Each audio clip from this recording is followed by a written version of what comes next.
Yun mga tol, so dumating na po yung parcel na in-order natin. Bali, umorder po tayo na isang set ng fishing rod.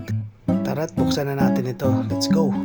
Nainganyo nga pala akong mamili nito dahil sa araw-araw na pumapasok ako papuntang trabaho ay mayroon kang madadaanan na fishing area sa gilid ng dagat. May mga nakapagsabi nga sa akin na ang pangangawil or fishing ay isa sa mga libangan na pang-stress reliever.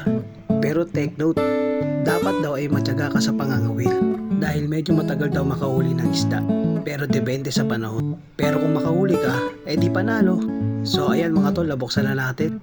So ito na po yung tinatawag nila fishing rod, at ito naman po ay ang tinatawag na fishing reel. Dito po ay kung saan iniikot natin ang fishing line or nylon, at ito naman po ang fishing line or nylon ang tali na gagamitin natin. Ito naman ay iba pang accessory tulad ng fishing hook, mga pamain at iba pa. So habang tinitingnan ko ito ay naisipan ko na buuin ang fishing rod at ang reel. Let's go, time lapse.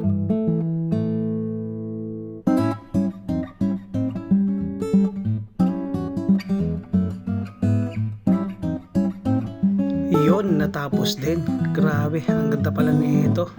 Hindi na ako makapaghintay na gamitin ka. So paano mga tol, salamat sa panonood. Paalam.